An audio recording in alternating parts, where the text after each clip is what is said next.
The city was alive with noise, honking cars, rushing footsteps, bright neon lights glowing in the night. But James hardly noticed any of it. He walked slowly along the empty alley, his old sack slung across his shoulder, his hands dirty from digging through garbage bins. James was a recycler. Every night he collected bottles, cans, and scraps of metal. Whatever little he found, he sold the next morning for a few coins. Those coins kept him alive. They bought him bread, sometimes tea, and once in a while, a small treat for the stray dogs that followed him home. Life was hard, but James never complained. He was used to hunger, to tired feet, to people looking at him like he was invisible. Still, his heart was soft. He often helped others who had even less than him. That night, however, something unusual caught his attention. As he walked past a dark corner of the alley, he heard a strange sound. A groan. Faint, weak, almost like someone trying to call for help. James froze. His eyes scanned the shadows. At first, he thought it was just a cat or maybe a drunk man sleeping on the street. But then he saw it, someone lying on the cold ground, struggling to breathe. James hurried forward. A man in an expensive suit was collapsed near the wall. His face was pale, sweat running down his forehead. One hand clutched his chest tightly, the other weakly reached out as if begging for help. James's heart raced. This was no ordinary man. The watch on his wrist alone looked more expensive than everything James had ever owned in his life. His shoes were polished, his suit clearly tailored. James crouched down. "Sir, can you hear me?" he asked softly. The man opened his eyes for a second. They were filled with pain and fear. His lips moved, but the words were broken. "Help me." James panicked. He looked around, but the street was empty. No one was there. Cars passed by the main road, but nobody entered this dirty alley. He realized it was up to him. For a moment, James hesitated. He was poor, weak, tired. He could simply walk away. Nobody would blame him. This man belonged to a different world, a world of power and money. But then James saw the man's trembling hand and the way his chest rose and fell like he was fighting for his life. James couldn't leave him. With all his strength, James pulled the man upright. The man was heavy, far heavier than the piles of scrap James usually carried. His breathing was shallow, his pulse faint. "Stay with me, sir," James whispered, his own voice shaking. He half-dragged, half-carried the man out of the alley. Step by step, his legs felt like breaking, but James didn't stop. His sack of recyclables fell behind him, forgotten. Right now, saving this man was more important. Finally, he reached the roadside. James shouted at the passing cars, waving his arms wildly. "Help! Somebody help!" At first, drivers ignored him, assuming he was just a beggar. But when one taxi slowed down, James rushed to the window. "Please, he's dying. Take us to the hospital." The driver hesitated when he saw James's dirty clothes and the unconscious man in his arms. But the desperation in James's eyes was too real to ignore. The driver unlocked the door. James carefully laid the man across the backseat, then climbed in beside him. The taxi sped through the streets. Inside the car, James kept holding the man's hand. "Don't give up, sir. You're going to make it. Just hold on a little longer." The man's eyes flickered open for a brief moment. His gaze fixed on James, confusion and shock mixing in his expression. Perhaps he was wondering, why would a poor recycler save a man like him? But before he could speak, his eyes closed again. When they reached the hospital, doctors rushed out with a stretcher. They recognized the man immediately. Whispered voices filled the air. "It's Mr. Alexander Grant," one nurse gasped. "The billionaire," another said, wide-eyed. James stood there, breathing heavily, sweat dripping from his forehead. He had no idea who this man really was until that moment. All he knew was that he had saved someone's life. The doctors wheeled Alexander away, leaving James alone in the waiting area. People stared at him, this poor, ragged recycler standing in the middle of a rich man's world. James sat on the bench, his heart still racing. He didn't know what would happen next. Would the man survive? Would anyone even care that James had saved him? But deep inside, he felt something. A strange sense of purpose. as if fate had pulled him into a story far bigger than himself. What James didn't know was that this night, the night he chose kindness over fear, would change his life forever. The hospital lights were bright, almost blinding.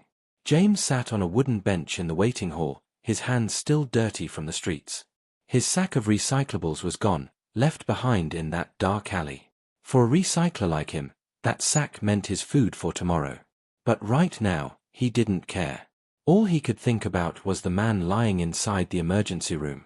Doctors and nurses rushed in and out, whispering about the patient. James caught bits of their words. Billionaire. CEO. Alexander Grant. James's head lowered. So that was his name. Alexander Grant. Everyone in the hospital seemed to know him. But for James, he was just a man he found dying in an alley. Hours passed. James didn't move. He waited, even though nobody asked him to. Some people gave him strange looks. A poor man with torn shoes didn't belong in such a clean, expensive place. One guard even told him to leave. But James refused. Finally, a doctor stepped out. James jumped to his feet. "Is he alive?" James asked quickly, his voice trembling. The doctor adjusted his glasses and nodded. "He's stable now. If you hadn't brought him here on time, he wouldn't have survived." James let out a deep breath, his shoulders sagging with relief. He whispered, "Thank God." The doctor studied him curiously. "Are you family?" James shook his head. "No, just someone who found him." The doctor looked surprised. But he didn't ask more questions. He simply said, "He needs rest now." Then he walked away. James sat back down, but his heart was unsettled. He wondered if the man had anyone who truly cared for him. The hospital was full of whispers, but not a single person had come running to see him. Where were his friends? His family? Late at night, when the halls grew quiet, a nurse came out. "He's asking to see the man who saved him," she said softly.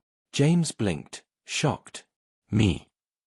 "Yes, you," the nurse replied with a small smile. James followed her nervously into the room. The billionaire lay on the bed, pale but awake. His eyes looked weak, but sharp enough to recognize the poor man who stood by the door. For a long moment, neither spoke. James didn't know how to act in front of someone so powerful. Alexander, on the other hand, seemed lost in thought, staring at this ragged stranger who had carried him out of the shadows. Finally, Alexander spoke, his voice low. "You saved my life." James scratched the back of his neck, embarrassed. "Anyone would have done the same, sir." Alexander's lips curved into the smallest, faintest smile. "No. Not anyone. People saw me fall, but they walked away. You didn't." James lowered his eyes. "I couldn't leave you there. You were fighting for your life." For a moment, the room was silent except for the beeping machines. Then Alexander said, almost to himself, "Strange. I have all the money in the world, yet when I was dying, it was a poor man who reached out his hand." James didn't know how to respond. He simply nodded and stood awkwardly. "I don't want anything from you, sir," he finally said. "I only wanted to help. That's all." Alexander's eyes narrowed slightly, as if testing him. "Nothing? Not even money?" James shook his head firmly. "Money comes and goes. Life doesn't. I did what was right." Alexander looked at him for a long time, his expression unreadable. Then he closed his eyes, whispering, "You're not like the others." James quietly turned to leave, thinking the conversation was over. But before he could step out, Alexander's weak voice called after him. "What is your name?" James paused. "James Carter." The billionaire repeated the name softly, almost like a promise he wouldn't forget. "James."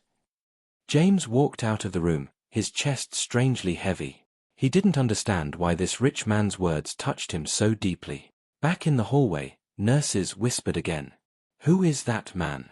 Why is Mr. Grant asking for him?" James ignored them and walked outside into the cold night. The stars were hidden behind clouds, and the city never slept. He felt both tired and restless. He had saved a life. Not just any life, a billionaire's life. But in his heart, James believed it was just one human helping another. What he didn't know was that his small act of kindness had already started changing everything. Inside the hospital room, Alexander Grant lay awake, staring at the ceiling. His mind was full of questions, but one thought kept returning again and again. The next morning, sunlight filled the hospital room. Alexander Grant sat up against his pillows, his body weak but his mind sharper than ever. His assistant, Mr. Collins, stood beside the bed, holding a clipboard. "Did you find out who that man was?" Alexander asked without looking up. Collins nodded. "Yes, sir. His name is James Carter. A recycler. He collects bottles, cans, scraps, sells them for a few coins. He has no family, no real home. Lives in a broken shack on the edge of the city." Alexander's eyes narrowed. "And yet, he carried me in his arms. Risked his life for mine." Collins frowned. "He's just a poor man, sir. Surely you don't need to think about him again." But Alexander didn't answer. He stared out of the window, lost in thought.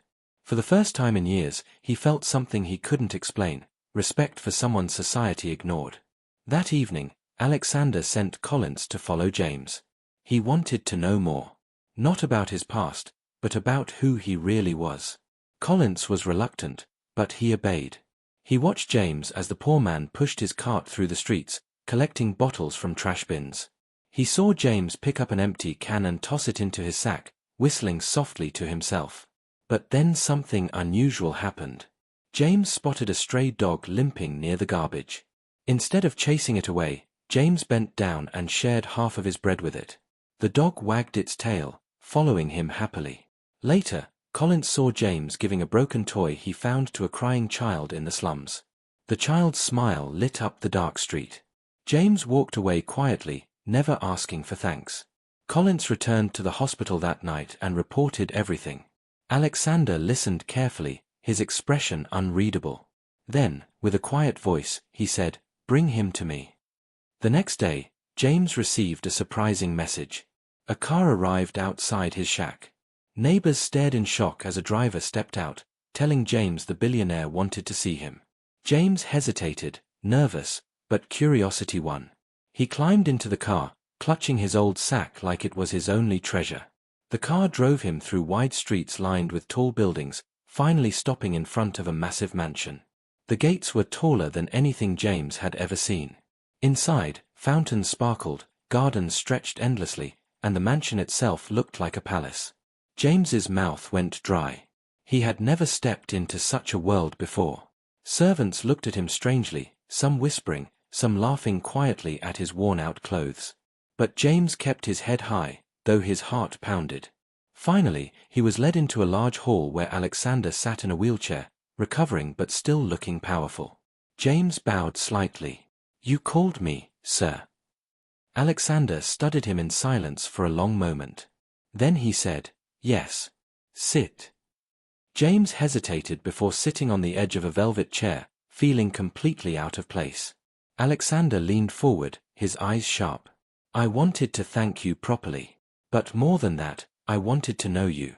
Who are you really, James Carter?" James shifted uncomfortably. I'm just a recycler, sir. Nothing more." Alexander shook his head. "No. You're more. I've seen men with millions who wouldn't lift a finger to help me. But you did. Why?"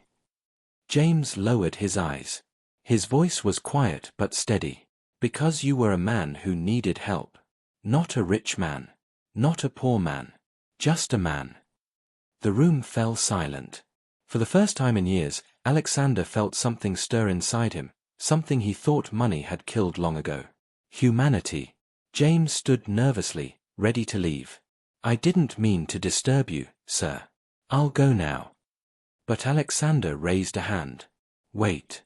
You're not disturbing me, James. In fact, you're the first real person I've met in a long time." James looked confused. "I don't understand." Alexander gave a faint smile. "You will. In time." As James walked out of the mansion later, his mind swirled with questions. Why had the billionaire called him here? Why had he looked at him with such strange respect? He didn't know. But deep inside, he sensed that his life was slowly changing. And back in the mansion, Alexander whispered to himself, "This man is different. He might be the one I've been searching for."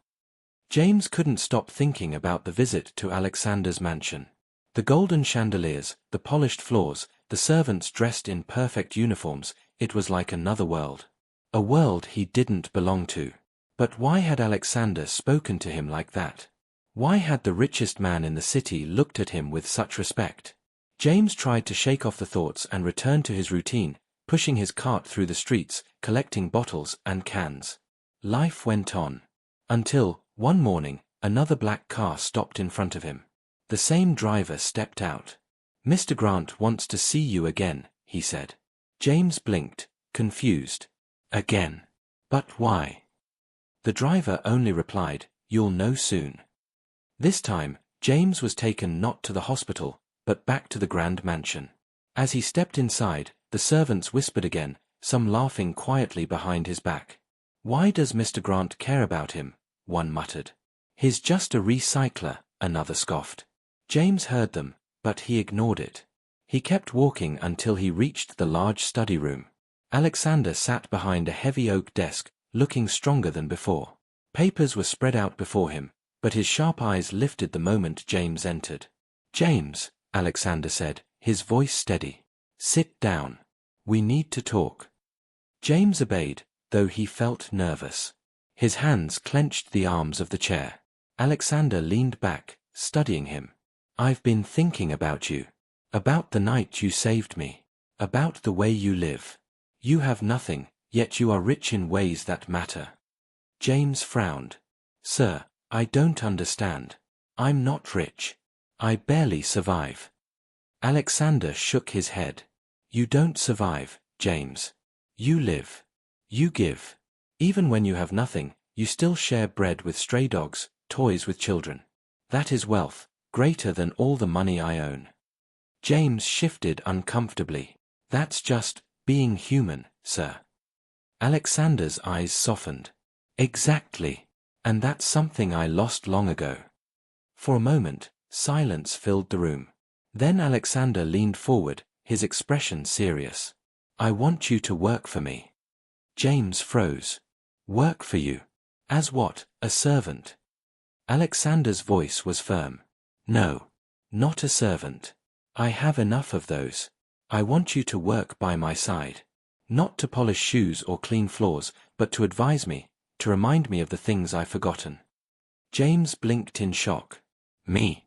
Advise a billionaire? Sir, I don't even know how to read half the papers you deal with. I'm just a recycler." Alexander's lips curved into a small smile. "And that's why I need you. You speak truth. You see life as it is. You know pain, hunger, and kindness. Those are lessons no business school can teach."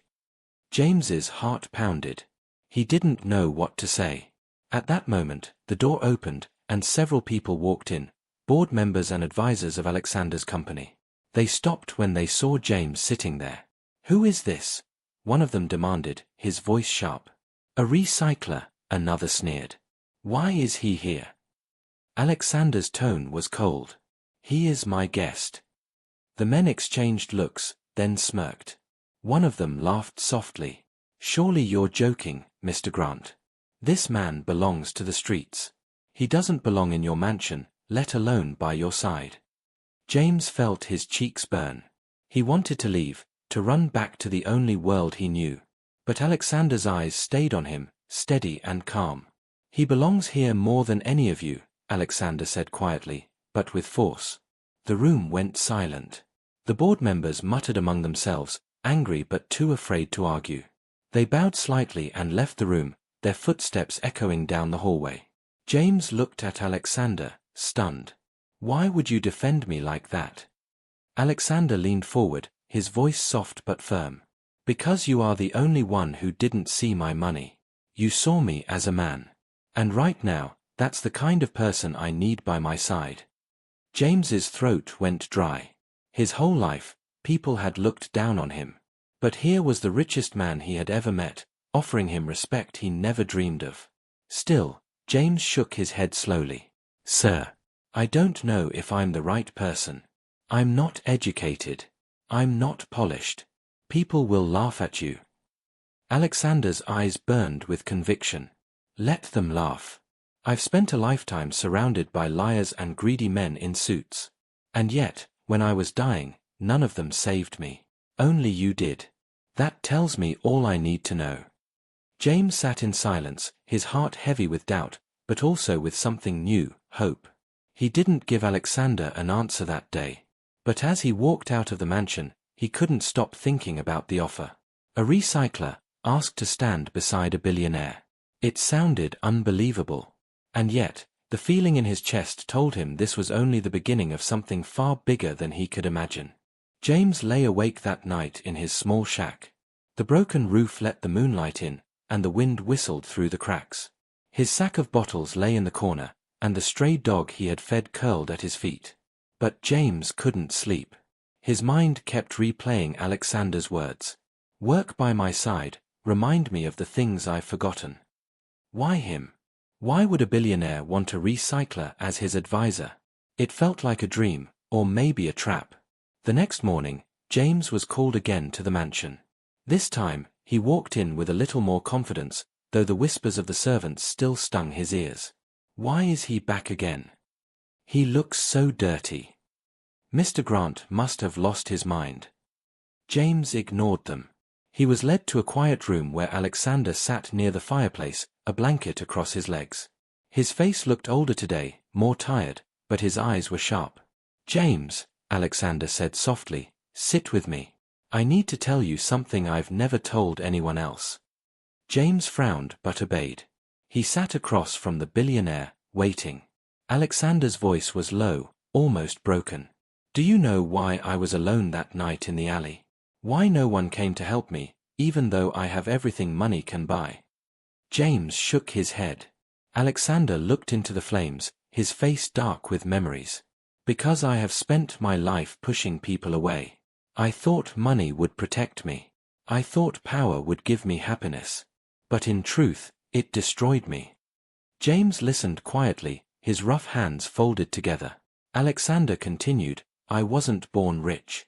I grew up in a poor neighborhood, not much different from yours. My parents worked hard, but we had nothing.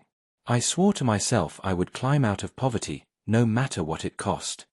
He paused, his voice heavy. And I did. I built an empire. I became one of the richest men in the city. But along the way, I lost myself. I lost my kindness. I lost my family. When my wife couldn't bear the loneliness, she left me. I never had children. And now, I sit in this mansion, surrounded by people who only care about my money. James's chest tightened. He had expected arrogance from this man, not pain. Alexander looked directly at him now. When you carried me in your arms, James, I saw something I hadn't seen in years. Humanity. Real humanity. That's why I asked you to stand beside me. Because you remind me of the man I used to be. James's throat felt dry. He didn't know what to say. But before he could speak, the door opened. A group of Alexander's board members stepped inside. They bowed politely, but their eyes were cold. Mr. Grant, one of them said, we need to discuss the company's future. You're too weak to make decisions. We should take charge now. James looked at them, shocked. Take charge? He's not dead. He's right here. The men ignored James. They turned to Alexander. And why is this recycler sitting with you? This is a matter of business, not charity. Alexander's jaw tightened. He is here because I want him here. He is worth more than all of you combined. The men exchanged angry looks. One of them leaned closer. Be careful, Mr. Grant. Trusting the wrong person could destroy everything you built. With that, they left, slamming the door behind them. James shifted uncomfortably. Sir, they don't want me here. They'll fight you. Alexander nodded slowly. I know. They want my money, my power. They'll never understand why I trust you. But I don't care what they think. He placed a weak hand on James's shoulder. The truth is, James, I don't have much time. My health is failing. That night in the alley wasn't just an accident, it was a warning. I could be gone tomorrow. And when I'm gone, I don't want my empire to fall into greedy hands. James's eyes widened. Why are you telling me this? Alexander's gaze was firm, almost desperate. Because I see something in you. Strength. Honesty. Loyalty. I may not have a son, but if I did, I would want him to be like you. The words hit James like thunder. He sat frozen, his heart pounding. A poor recycler, compared to the son of a billionaire. He didn't know if he should feel honored or terrified. Outside the mansion, the board members whispered their plans, anger boiling. Inside, James sat in silence, realizing the truth. He had been pulled into a war he never asked for. And whether he liked it or not, his life would never be the same again. Days passed, and James felt the weight of a world he never imagined. Every morning, the black car came for him. Every day, he sat with Alexander, listening to his stories, hearing about his regrets, his victories, his loneliness. But in the shadows, danger was brewing. The board members grew restless. They saw James as a threat, a poor recycler trying to sneak into a billionaire's kingdom. One evening, James was walking home when two men in suits stopped him in a dark alley. Their faces were hard, their voices sharp. "You don't belong with Mr. Grant," one hissed. "You're nothing. If you care about your life, walk away." The other leaned closer. "If you stay, you'll regret it. Men like you don't get happy endings." James's fists clenched, but he didn't fight. He just looked them in the eyes and said, "I didn't save him for money. I saved him because he was a man who needed help. If that makes you angry, that's your problem." The men sneered and walked away. But James knew, this was not over. The next day, Alexander called James into his study. He looked weaker, his skin pale, his breath heavy. On the desk lay a thick envelope and a small wooden box. "James," Alexander whispered, "my time is almost over. I can feel it. Before I go, I need to do something no one expects." James shook his head quickly. "Don't talk like that. You're strong. You'll live." Alexander gave a sad smile. "We both know the truth." With trembling hands, he pushed the envelope across the desk. "This is my will. And inside it, you'll find something unbelievable." James hesitated, afraid to touch it. "Sir, what did you do?" Alexander's eyes glistened with tears. "I left everything to you. My mansion, my company, my wealth. All of it." James froze, his heart hammering. "What? No. I can't accept this. I'm just a recycler. I don't deserve." Alexander's voice cut through his protest. "You deserve it more than anyone. You have what money can't buy, heart. And if my empire is to survive, it needs your heart, not their greed." James's eyes filled with tears. His whole life, he had been invisible, worthless. And now, the richest man he knew was calling him worthy. At that moment, the doors slammed open. The board members stormed in, their faces red with rage. "This is madness," one of them shouted. "You're giving everything to a beggar, to a man who digs through trash." Another pointed at James. "He'll destroy everything you built." Alexander's voice was weak, but full of steel. "No. He will protect it. More than you ever could." The men stepped forward, grabbing the papers from the desk. But James stood up, his voice shaking yet firm. "Stop. This isn't about money. This is about respect.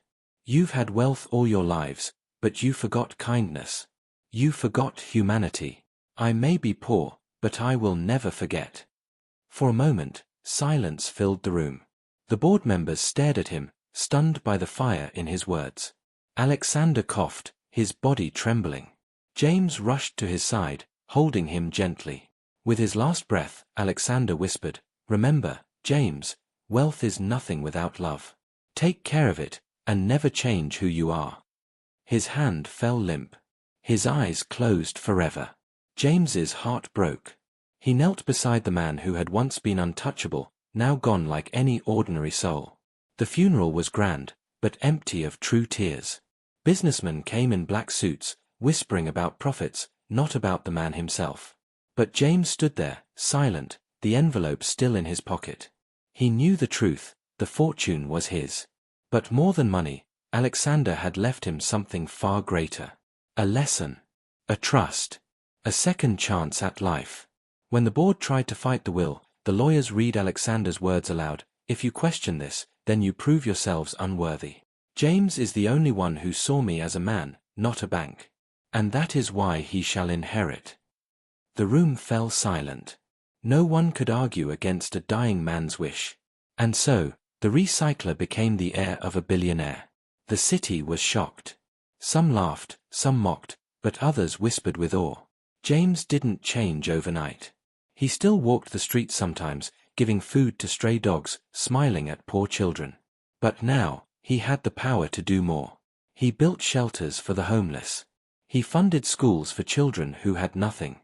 He gave jobs to people who had been forgotten, just like he once was. And every night, he looked up at the stars and whispered, "Thank you, Alexander. I won't waste what you gave me." Because in the end, it wasn't about the money. It was about one dying man who saw hope in a recycler, and gave him the chance to change the world.